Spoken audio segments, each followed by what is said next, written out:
Donc avant d'entrer dans le vif du sujet, donc je vous propose un rapide aperçu de notre maison d'édition pour ceux qui nous connaissent pas. Donc Les Doigts qui rêvent, c'est une maison d'édition associative fondée en 1994. On est à côté de Dijon et on répond aux besoins d'accès à la lecture des enfants déficients visuels en concevant et en fabriquant des livres tactiles illustrés et des outils multisensoriels.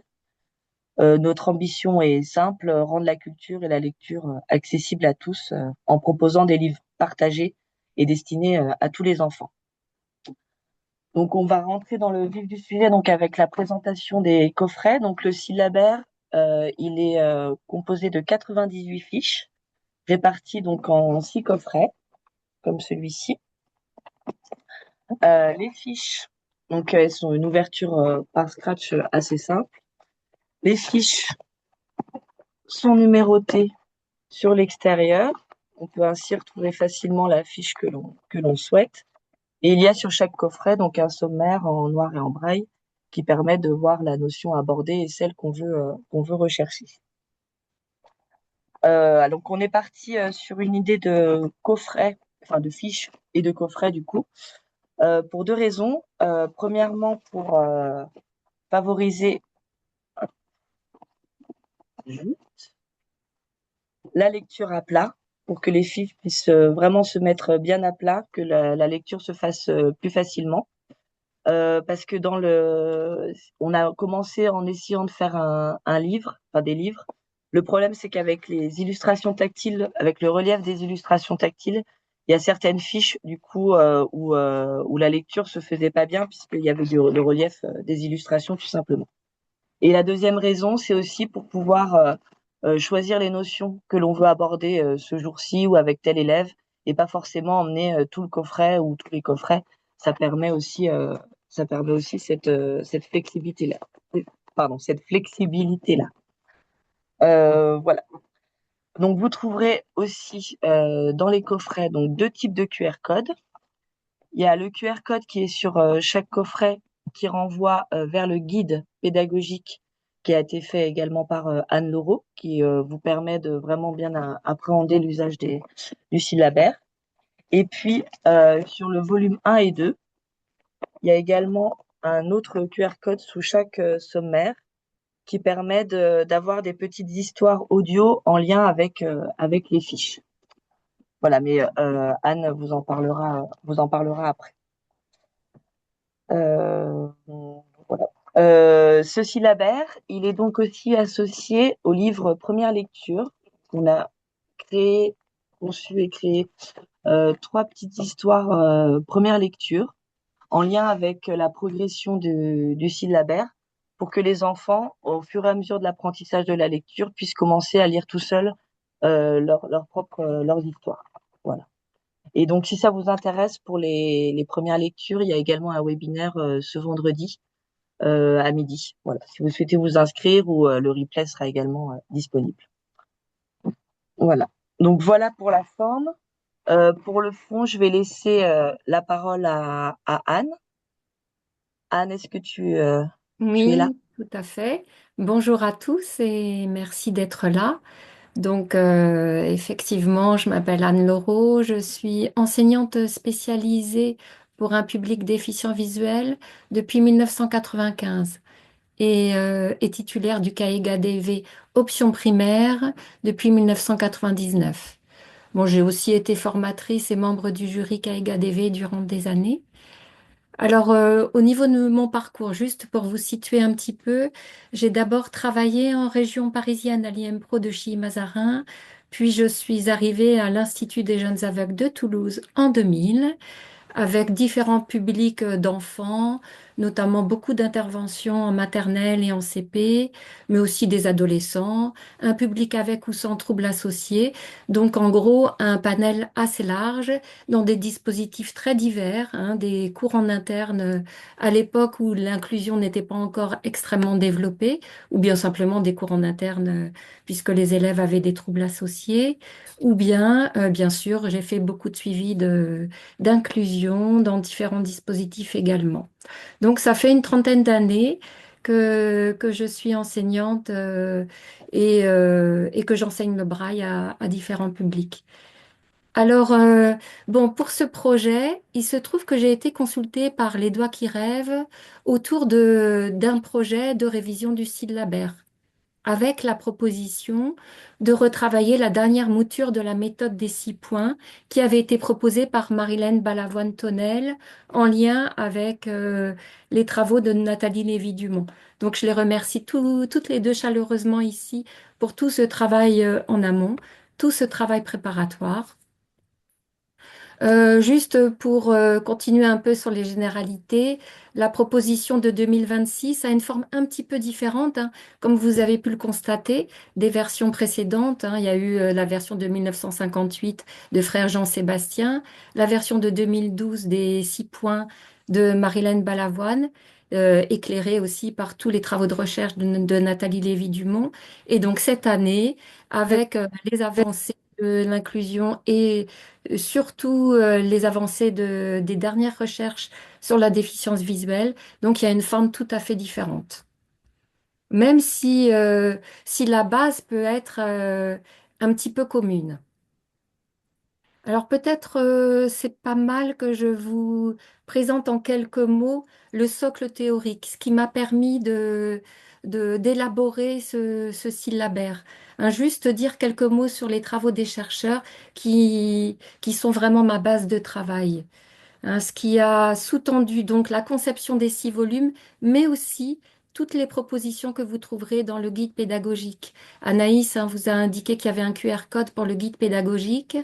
Donc, dans ce guide, il y a en première partie des éléments théoriques sur la lecture et le développement cognitif des enfants aveugles précoces. Hein, c'est vraiment le public cible. Et il y a une présentation générale du syllabaire, des principes retenus. Et en deuxième partie, il y a une multitude de fiches pratiques, enfin une multitude. Il y a 98 fiches à la base, donc il y a pas mal d'exemples de déroulés, des éléments très concrets pour chaque page des 3 premiers volumes, essentiellement. Hein. Pour les volumes suivants, c'est traité un petit peu différemment, vous verrez.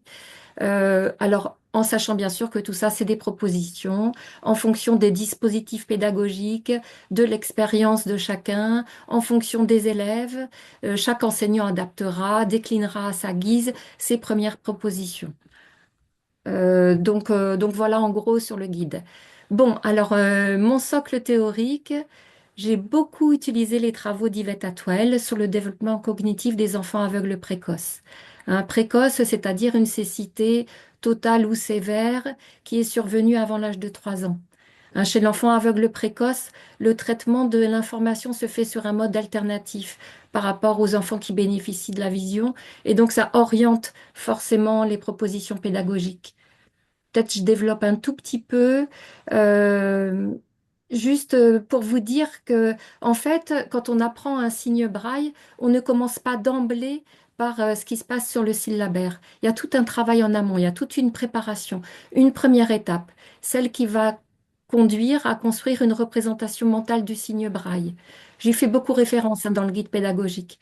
Donc c'est pour ça que j'en dis 2 mots avant de passer au syllabaire en lui-même. Donc, tout ce qui est expérience sensorielle haptique. Hein, haptique, c'est un terme qui recouvre les activités motrices des mains et la perception cutanée également. Donc, toutes ces expériences sont multiples pour appréhender un même objet. Alors, moi, j'ai pas la boîte du syllabaire, mais j'ai une autre boîte qui y ressemble hein, au niveau de la taille. En tout cas, bon, voilà, je prends cette boîte dans les mains, je l'attrape, je sens l'épaisseur, je déplace mes mains, je tapote, je sens des aspérités, des détails.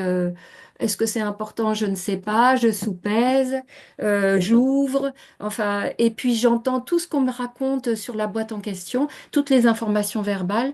Donc tout ça, ça fait une multitude d'informations. Et ces informations, il faut les structurer, faut les coordonner, faut les hiérarchiser, faut en faire quelque chose, faut les organiser.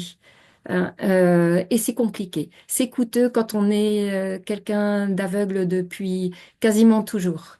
Même si on a toutes les capacités pour le faire, mais c'est au départ très coûteux.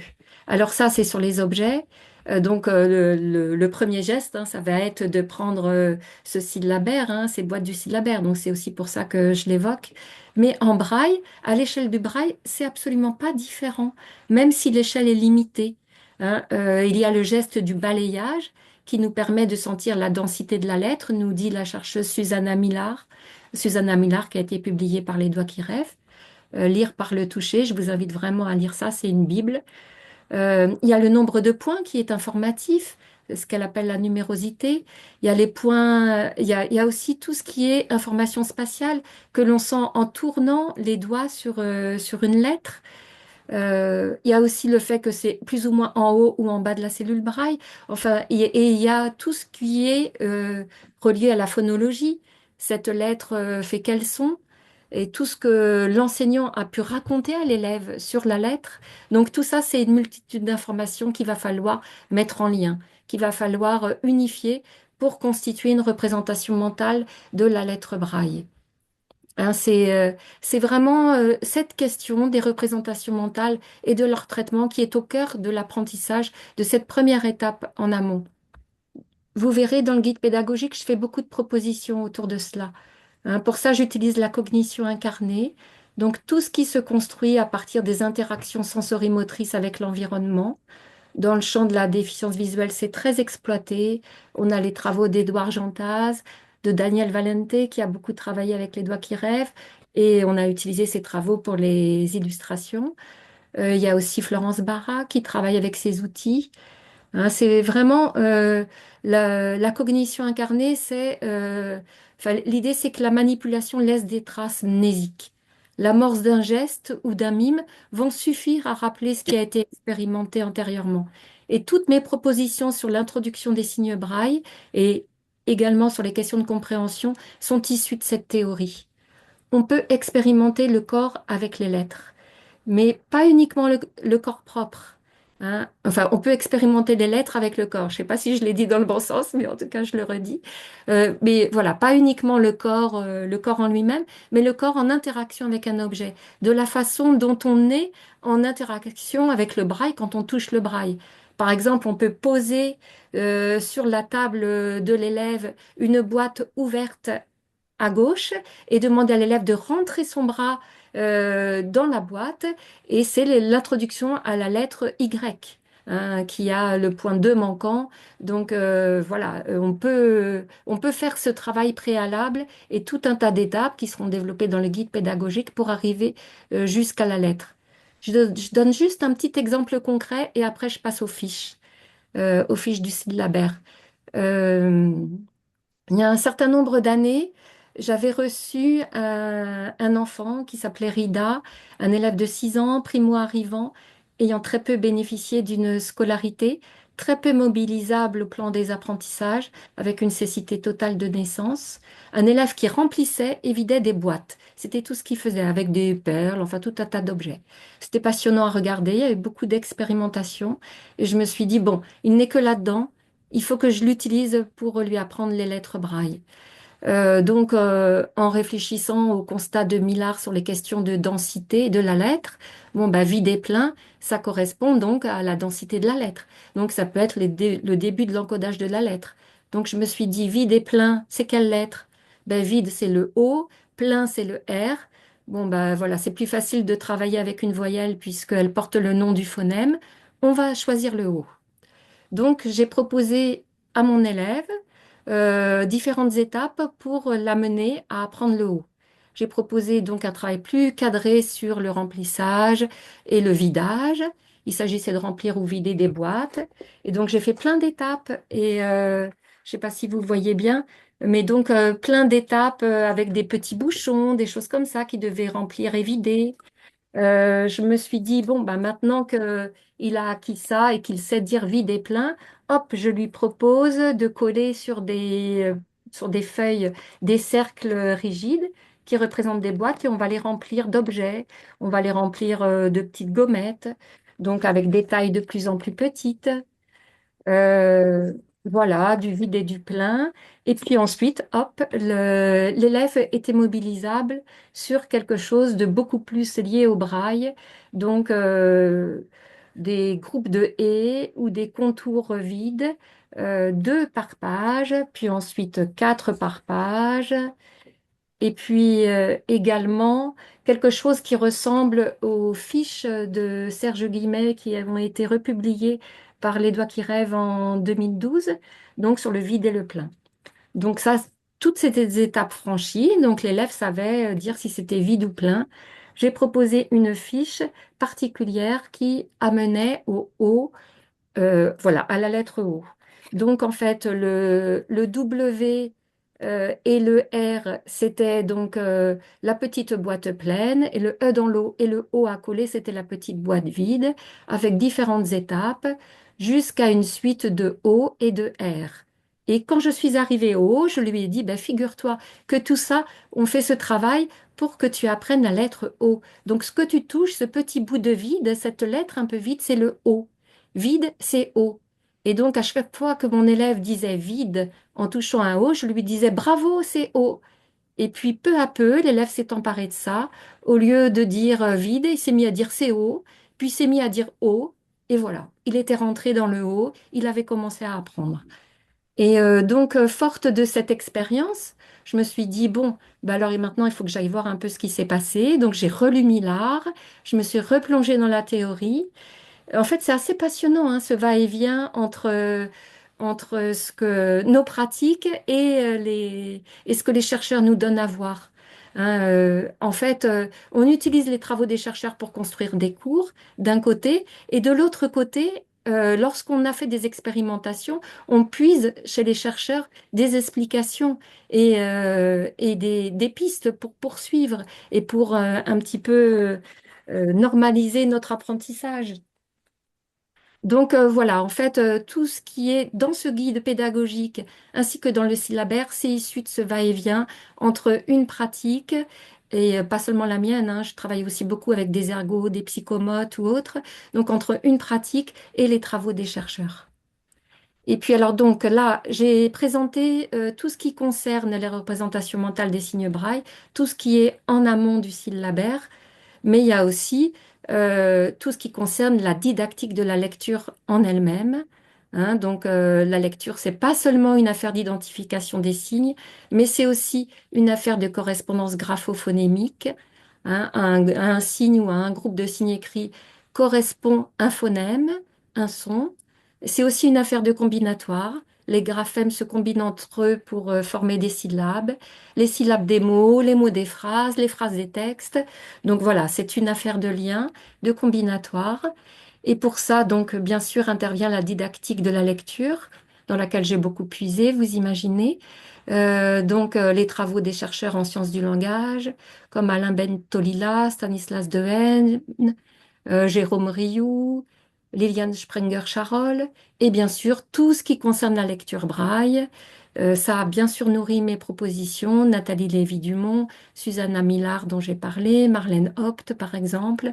Et puis je me suis aussi plongée dans les différentes méthodes de braille existantes, autant celles des 6 points que des propositions de Serge Guillemet, beaucoup plus récemment d'Éric Aubin, même si c'est pour les adultes, ça donne aussi beaucoup d'informations.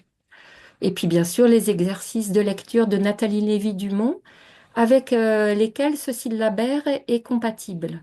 Hein, il a été pensé en association aussi avec ces exercices de lecture.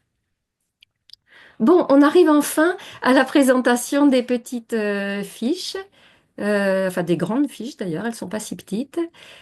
Juste rappeler avant que lecture et écriture, comme en noir, ça va de pair. Donc toutes mes propositions créent aussi ce lien entre la lecture et l'écriture. Le geste d'écrire peut aider à mémoriser les signes, hein, le geste d'écrire à la Perkins.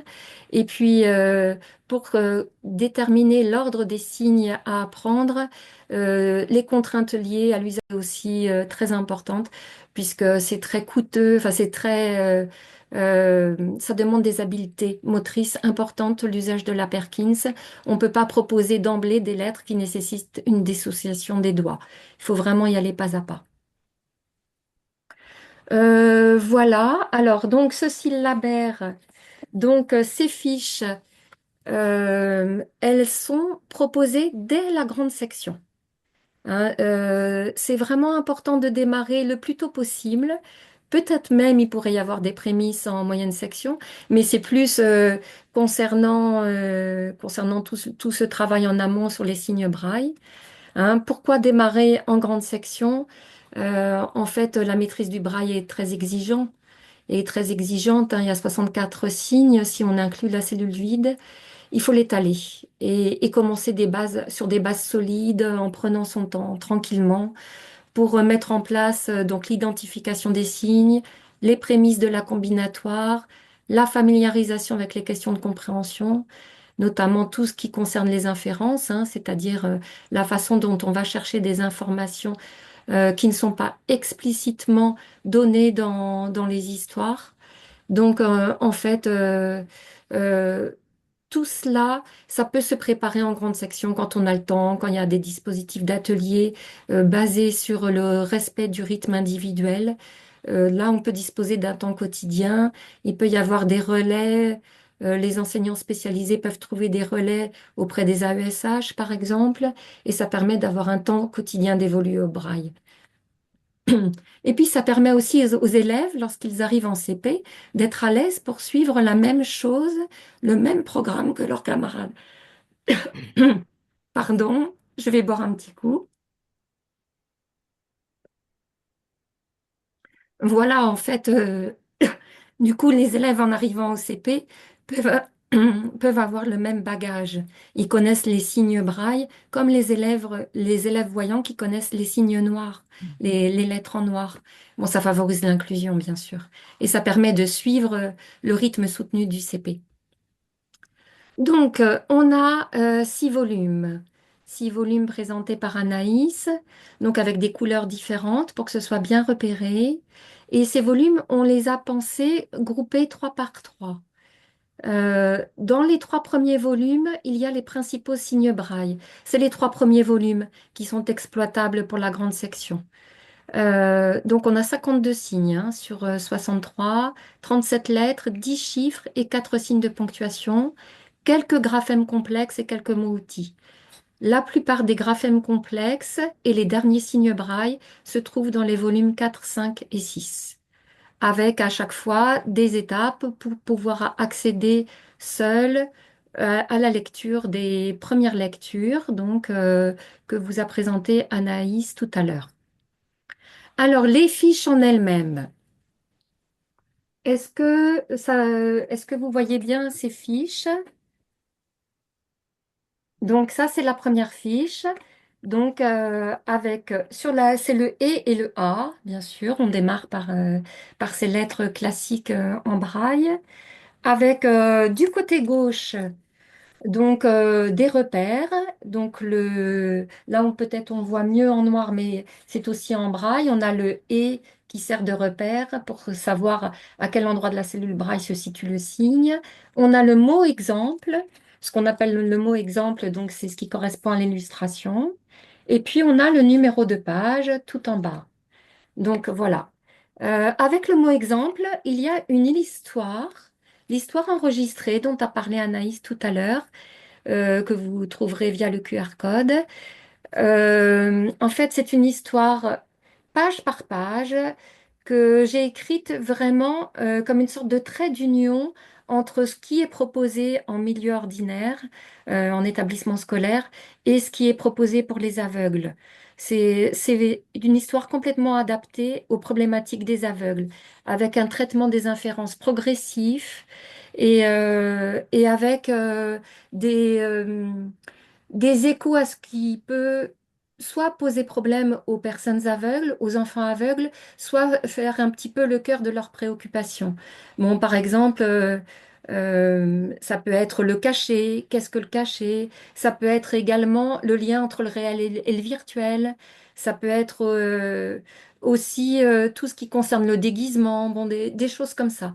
Et puis des progressions, enfin, une description des progressions très pas à pas comme peuvent le faire les personnes aveugles. Alors, pour cette histoire, au moment de travailler les représentations mentales des mots, on a une proposition qui est d'avoir 2 personnages, donc les personnages de Sarah et Léo, qui sont les mêmes personnages que dans les premières lectures de Cécile Zamorano. Et donc, ils sont amovibles, ces petits personnages, et ils vont se balader de page en page. Et ils vont se poser sur l'illustration. Donc, à l'écoute du mot arbre, l'enfant va poser le personnage sur l'illustration, ce qui va déclencher le geste mental de convocation des représentations mentales. Hein, donc, tout ça, c'est la cognition incarnée. Tout ça est expliqué, bien sûr, dans le guide pédagogique. Donc voilà, pour la page de gauche, pour la page de droite. Donc peut-être je vais vous prendre une autre fiche pour montrer la page de droite. Donc la deuxième fiche sur le L. Donc la page de droite. Donc j'espère qu'on la voit bien. C'est pas facile pour moi de voir à l'écran là. Donc la page de droite, il y a une sorte de rituel d'une fiche à l'autre, hein. Les rituels sont importants. Ça permet des repères fiables et pérennes. Donc, ces rituels, c'est par exemple le et, puis la ligne du jour avec un intrus. C'est des lignes de lettres cachées, un peu sur le modèle de ce qu'on trouve chez Serge Guillemet, Éric Aubin, Nathalie Lévy-Dumont. Hein, c'est classique, sauf que les lettres servant à cacher ne sont pas à nommer. Hein, elles sont simplement là comme une sorte de cadre, des sortes de rails. Et puis, on a une ligne de lettres qui sont choisies pour le contraste qu'elles offrent les unes par rapport aux autres. Donc, c'est des lettres déjà connues et qui sont à comparer. Le L est à comparer au A, et ce, dans un rythme particulier. Là, on a L, L, A, A, L, L, A, L, A et L, A. Donc, on a un rythme au début qui est cassé, qui est modifié.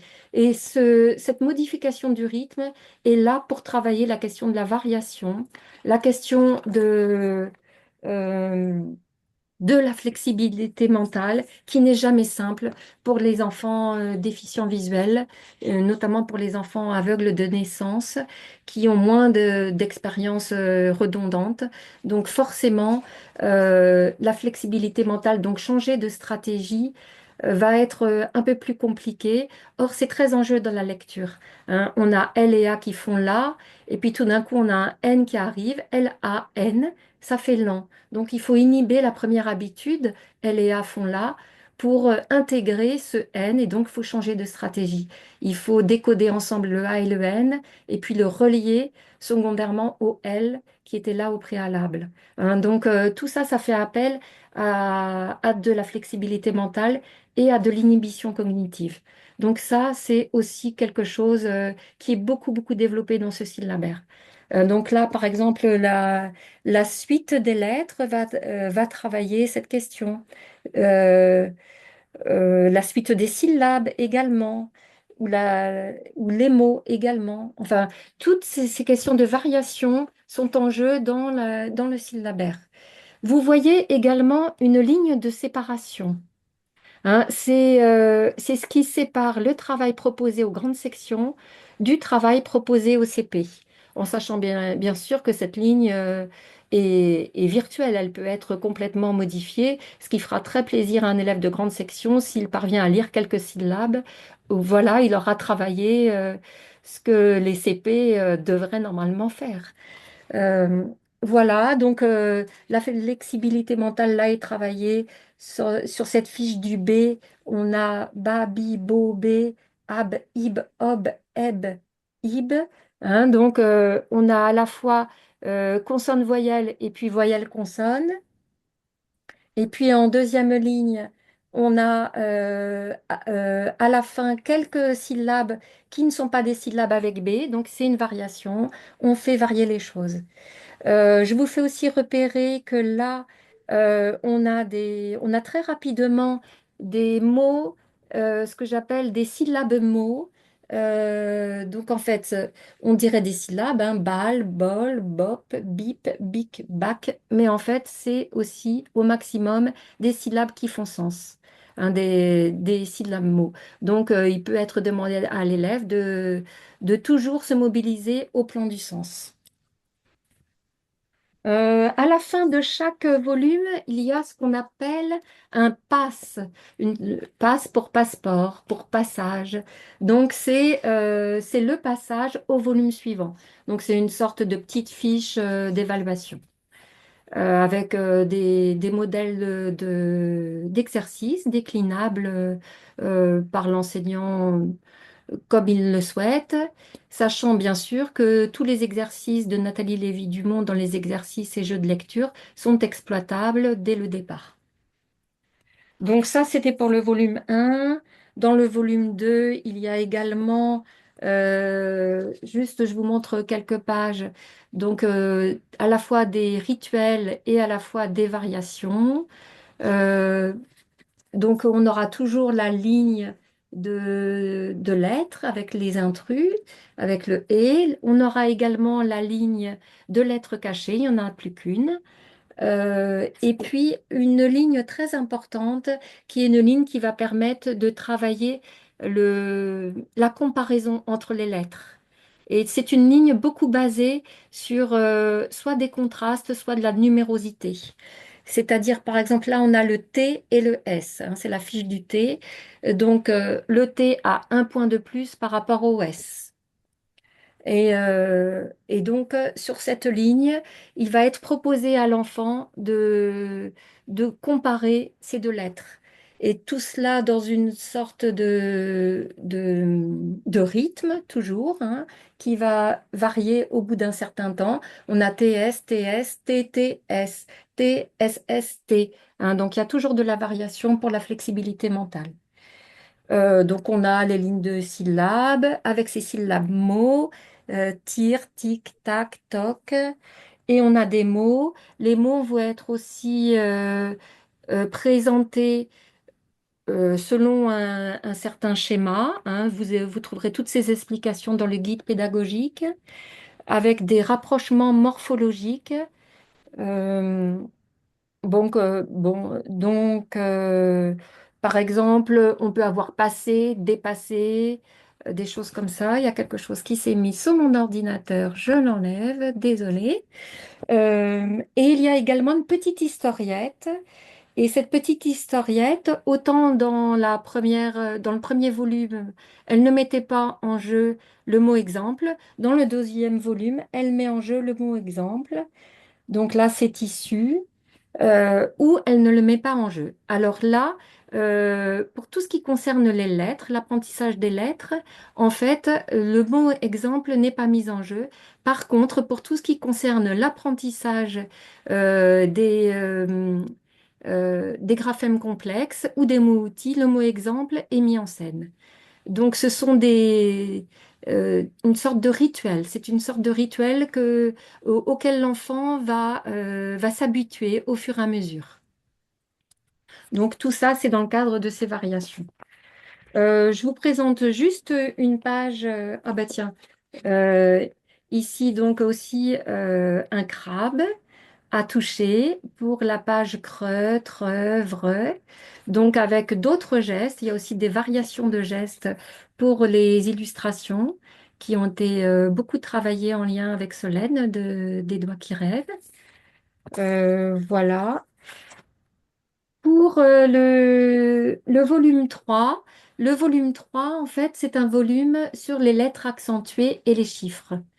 En fait, dès lors que l'élève connaît déjà pas mal de signes braille, il est tout à fait mobilisable pour comprendre que un même signe peut représenter soit un chiffre, soit une lettre. C'est de la même façon, c'est quelque chose qui se passe avec les mots. Il y a le sens propre et le sens figuré. Et dans ce syllabaire, on a plusieurs fois des occurrences de mots avec un sens propre et un sens figuré. C'est toujours un peu délicat, la question du sens figuré pour une personne aveugle. Donc là, en fait, on a un petit avantage avec ce même signe qui est utilisé soit pour une lettre, soit pour un chiffre, c'est qu'on a un signal. On a le point 6 devant le chiffre qui nous indique qu'il y a un changement de signification. Donc voilà, on peut travailler ça en grande section, on peut travailler les chiffres en grande section, hein. Bon, moi, je le fais toujours en fin d'année de grande section. Il y aura aussi pour cette histoire de chiffres la proposition de compter. Là, il y a des flûtes pour le U circonflexe et donc il y a 5 flûtes qui sont posées sur la page de gauche. Je ne sais pas si on a le temps de montrer d'autres fiches ou si on passe aux questions. Juste montrer peut-être Mm. une fiche du volume 4. Donc, ça ressemble aux fiches précédentes Tu peux avec des encore montrer variations deux, trois différentes. fiches si tu veux. Oui, d'accord. Donc, le volume 4, donc c'est les graphèmes complexes avec un balayage relativement exhaustif des différentes graphies. Par exemple, pour A, on a AI, AY et A circonflexe. Euh, Voilà, donc il y a des syllabes avec des mots-syllabes au maximum. Là, par exemple, on a gay et quai, donc des mots, et puis des regroupements morphologiques. J'ai fait va avoisiner parfait, par exemple, hein, puisque c'est aidant pour la lecture. Et puis une petite historiette qui est plus conséquente que dans les volumes suivants. Il n'y a plus les histoires, les aventures de Léo et Sarah auxquelles on avait accès via un QR code. Donc là, il y a les historiettes avec également des règles sur l'utilisation ou non du mot exemple dans les historiettes. Et donc ça s'accompagne de propositions de production d'écrits. Hein, par exemple, si le mot exemple n'est pas utilisé, dans les historiettes, eh bien, il peut être proposé aux élèves de faire une petite production d'écrits pour les utiliser. Donc voilà. Dans le volume 4, c'est uniquement des graphèmes complexes. Dans le volume 5, on a des signes braille. Donc là, par exemple, le U accent grave, donc c'était la seule lettre accentuée qui n'a pas été traitée dans le volume 3. Parce que pour suivre les propositions de Marilène Balavoine, j'ai gardé sa proposition de traiter cette lettre avec le point d'interrogation, hein, dans la mesure où elle est très peu utilisée cette lettre, mais on la rencontre fréquemment quand même avec le OU, O, U accent grave. Donc voilà, avec un traitement de la, de l'illustration un peu particulier, puisqu'il faut soulever une partie de l'illustration. Et puis le dernier volume, c'est les particularités, ce qui est moins usité. Hein, la progression au niveau des graphèmes complexes suit beaucoup la progression de ce qui est proposé en didactique générale de la lecture, afin que ce soit plus compatible avec le travail en inclusion. Donc là, par exemple, on a Y égale II avec l'exemple de rayé. Et puis tout à la fin, on a... Ah oui, je résiste pas à l'envie de vous montrer la scie. Je la trouve magnifique, cette petite scie. Donc voilà, c'est des groupes consonantiques moins faciles, moins usités. Donc SC, qu'est-ce qu'on a? On a ST, SQ, SPH, BS, PN, comme pneu. Et puis tout à la fin, on a le pass pour le braille, le pass général pour le braille. Donc la fiche 98, donc c'est l'évaluation finale vraiment ciblée sur les difficultés du braille. Voilà, voilà une présentation un petit peu large. Vous aurez bien sûr plein de détails dans le guide pédagogique. Merci beaucoup à toi Anne pour cette présentation. Donc de toute façon, la vidéo sera disponible sur le YouTube et j'indiquerai également en dessous le mail si vous avez d'autres questions ultérieures ou des choses comme ça. Est-ce que certains d'entre vous ont des questions éventuellement?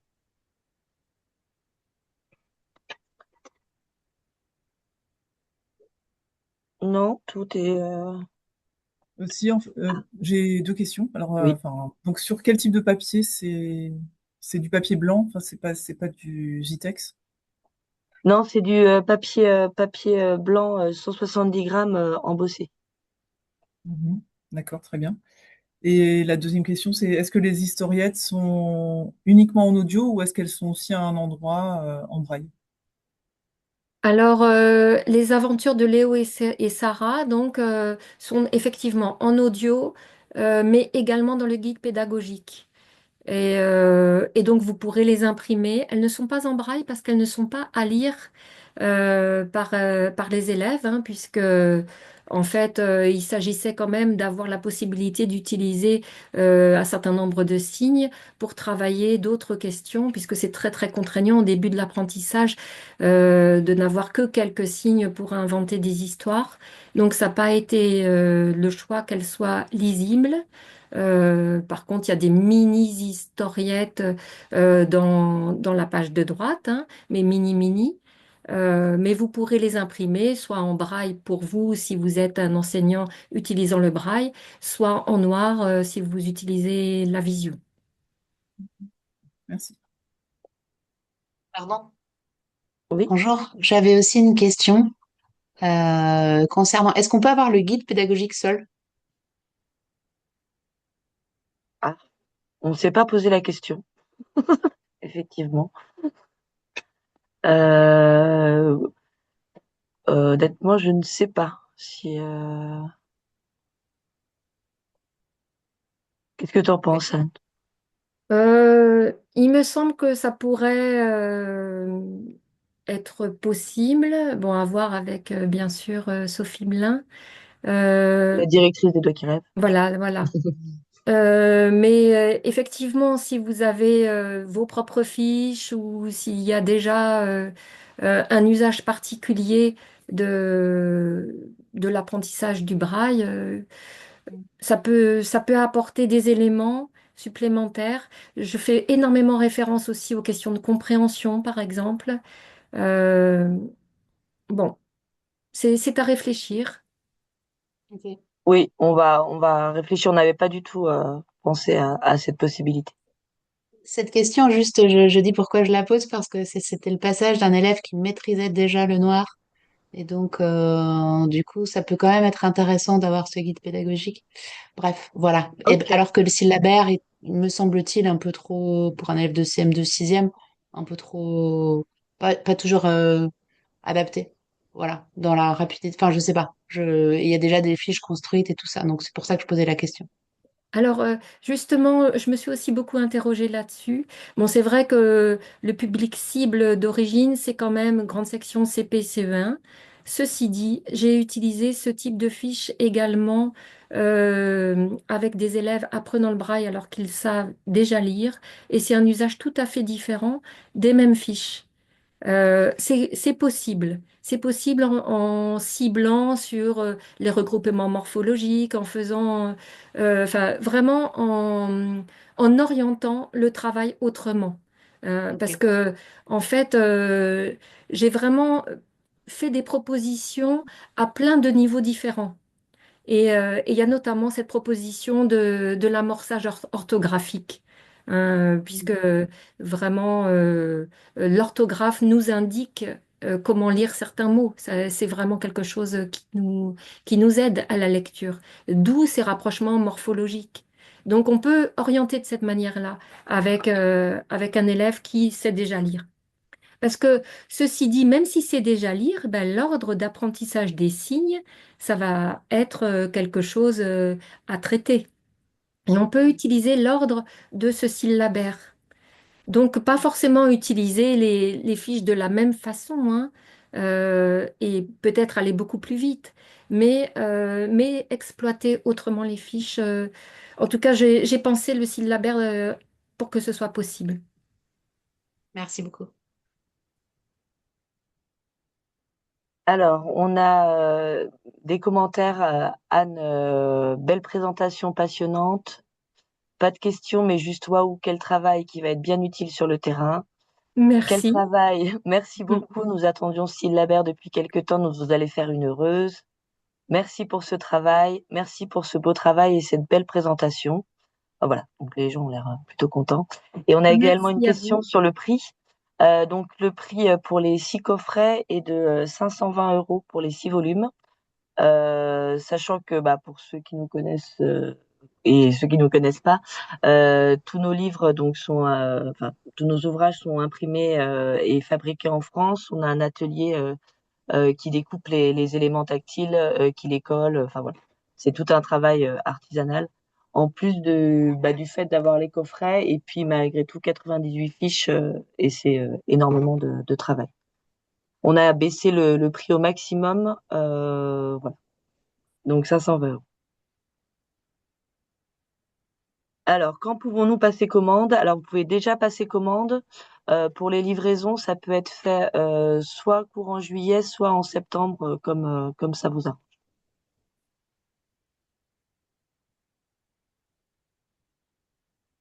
Voilà. Est-ce qu'il y a éventuellement d'autres questions? Non, Ouais, c'est moi tout j'en ai bon? encore une, pardon. Bah non, avec Désolée. plaisir. Est-ce qu'on peut encore une histoire, est-ce qu'on peut les acheter séparément les volumes ou pas du tout? C'est tout le global aussi? Non, non, ouais, Ok. ouais, parce que ça c'est pour des questions de logistique, parce que du coup, si nous reste plus de volume temps, enfin voilà, c'est pour des raisons Ok, ok. logistiques internes. Moi, j'ai une question simplement, c'est par rapport à, du coup, c'est un support qui s'abîme un petit peu dans le temps, enfin, s'il est beaucoup usité. Est-ce que c'est possible après au moins en tout cas pour le côté braille, si c'est beaucoup lu, peut-être les illustrations, enfin, comme ce sera accompagné, normalement ça ne devrait pas trop s'abîmer. Mais est-ce que du coup, il y a possibilité de vous recommander au moins ou vous transmettez le fichier braille, ou alors on le refait quoi, dans ce cas-là nous-mêmes, mais Non, ça sera possible. Oui, je précise, on a fait le choix de l'embossage par rapport pour les enfants du coup qui sont plus habitués justement à l'embossage braille dans les établissements, etc. Pour que ce soit le même ressenti, disons. Voilà. Du coup, par contre, non, il n'y a aucun souci pour renvoyer les fichiers ultérieurement.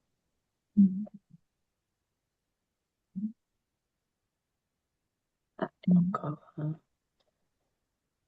Alors, pour ceux qui ont précommandé, allons-nous être contactés ou devons-nous les acheter sur le site? Non, vous serez recontactés. Je vais revoir avec ma collègue. Voilà. Eh ben, merci à toutes et tous. Est-ce qu'il reste des Merci. questions? Ouais. Est-ce qu'il reste des questions? Ah, sur les fiches, y a-t-il forcément l'écriture en noir? Oui, il y a la double écriture à chaque fois. ça tu me le caches.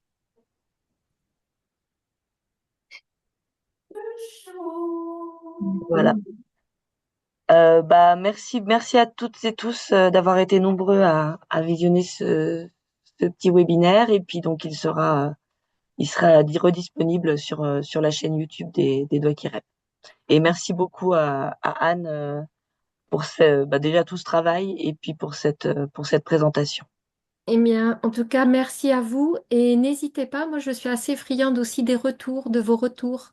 Je ne sais pas si on peut, soit je donne mes coordonnées, soit on centralise au doigt qui rêve. Bon, voilà, ça peut être intéressant aussi d'avoir des retours. Attends, je vais essayer de.